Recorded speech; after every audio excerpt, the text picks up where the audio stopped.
Hello there, I'm Clifford Bates. I'm now continuing off from the previous video where I discussed the varieties of types of rule. Where I left off that video just showing the distinction of the two varieties of political rule, one classical, one modern. And those two forms are of the polis or the state. Now, to address the issue of political rule, as political rule is a form of rule which is based, the purpose of the rule is for the mutual benefit of ruler and ruled. And this is the base form. Political rule is distinguished between economic rule, which is merely voluntary, and also not necessarily longevity based. The typical economic activity of trade is a one-time moment. Political life is beyond one time. Also, the other distinction is from on economy on one side. The other side was despotic relationships. That is, the relationship of mastery, where the benefit is done for the sake of the ruler, not the ruled. And this kind of rule is based on coercion, based on force. It's involuntary. Political rule can be both voluntary and involuntary. It can be rule over either a homogeneous community or a heterogeneous community. It is what matters for political rule is that the community sees itself and understands itself to be a community, and therefore, the rule is being done to benefit the community as a whole.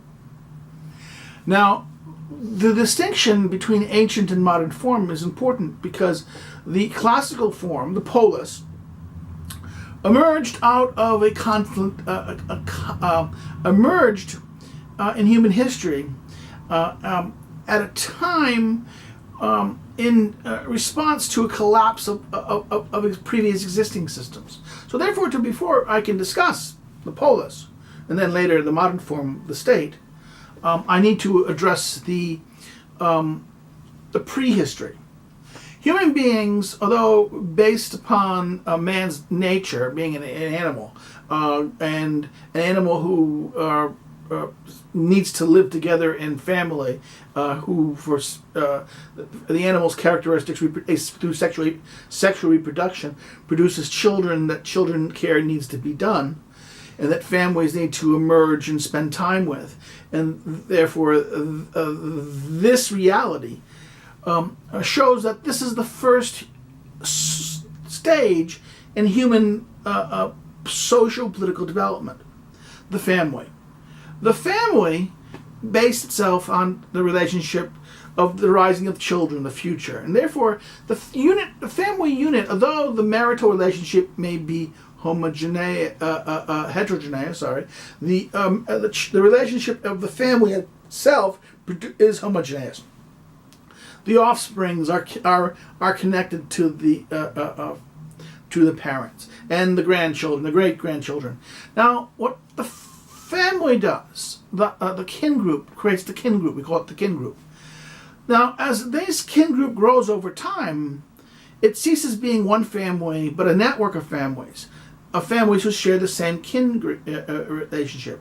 Now, this is what we call say that's the clan, the kin, or tribe, or and from Latin genum, which merges the word nation. That the idea of tribe and nation emerges out of this a homogeneous structure of people who emerge, who share the same kin relationship, that emerges out of the same situation. It's involuntary. This is something you don't have choice over, in the sense that the kin relationship is something that you're born with, you're born in, and therefore this is not a matter of choice. You cannot necessarily choose, although some people argue you can adopt and join into a culture, or to join a nation that has specific things by using its language, by moving its cultures. But on the basis level of kin, you can't. You're born into what you are. So therefore, and this is where where tribe emerges as the earliest next form. Now, tribes are limited. They have limits because of the limits of nature. That food, the origins of food and the origins of being able to get food. Tribes tend to be of a certain size based on the ability to reproduce and to be successful. If tribes grow too big, what normally happens is that the tribe will break up and one tribe will go to use resources here and the other tribe will go to use their resources there. And before the time of telecommunications or even automobiles or even horse traffic, human beings using animals to transport themselves, and people just move by foot. Any significant distance led to the fact that the group would over time alter its characteristic as long as it didn't communicate with each other. If the groups communicated with each other or exchanged with each other regularly, or had some form of interaction regularly, then the variation between the group would not be that big. But when they would speak the same language, of course there'd be differentiations. But if the groups separated over time because of a geographic feature, or didn't communicate, or rarely communicated, over time they would have very little in common. And this is the origin of different languages and different structures. And therefore, human society, and the reason why human communities and different ethnic groups emerged, is how from one point the human species went out and spread about and adapted to their local environments and developed. But the problem with the tribe is that the tribe has size issues, limits issues, and also it's based by its homogeneous nature. It is natural, it's limited. It also doesn't, a tribe or family does not rely on coercion. There is some mild coercion, but there's no necessary, because you're the same kin, you're the same brother, your brothers or cousins or children. So therefore, you have the reason why you have a mutual benefit and interest in helping each other. So therefore, there is not the idea that this is, there's need for much of correction, coercion to correct people. Usually, the elders do it. Rulers tend to be the eldest males or the elder rulers of the tribe. These tend to be the rulers. Who's a ruler is clear. Therefore, the nature of tribal structures are thus. The next form that emerges over time is when one tribe conquers another tribe. Or maybe not necessarily a tribe, but a band leader, a band of warriors conquer another tribe.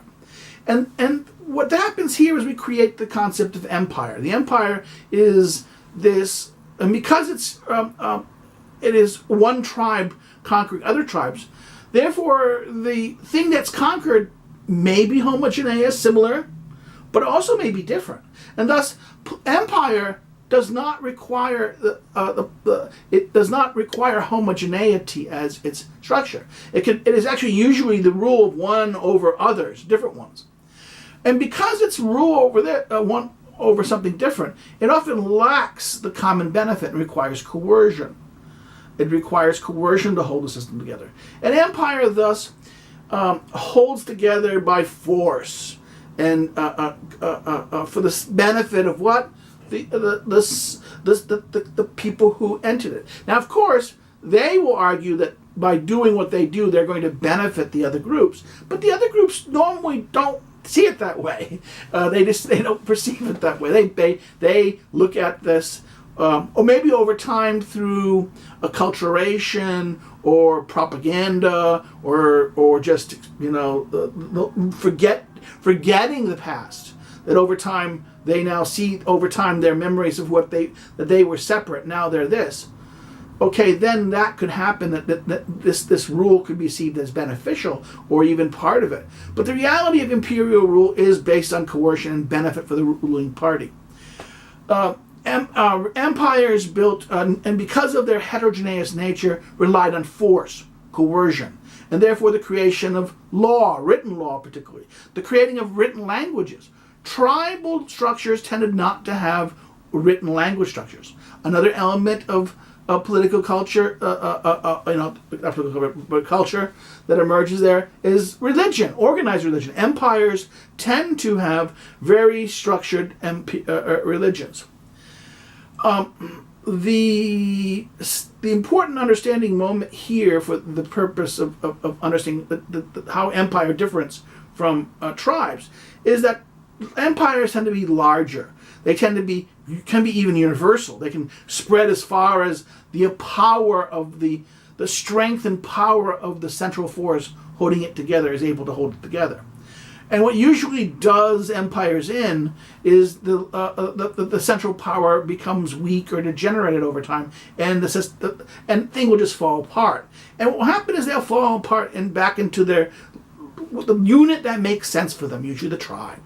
But once the empire is brought in here, the benefits of this, language, written, religion, organized religions, and things like this, are sometimes remembered, and the tribal units don't revert to their earlier stage, but rather they keep the benefits of this. Hence, what happened with the rise of the Polis. Apparently, in the Mesopotamia / the Mediterranean area, there was an important empire. Something disaster happened, that the empire collapsed. And that because there was an empire, all of these tribal peoples were basically interconnected and mixed up. Thus, tribal structures didn't make sense initially. Reverting to tribal rule did not make sense. What made sense was the forming of these community bands of people who lived next to each other and shared a resource or life together. And this is the origin of the polis. The polis emerged out of this need of these people living together and forming together a life together. And therefore they formed a life together, and they saw themselves as a community, as a unit.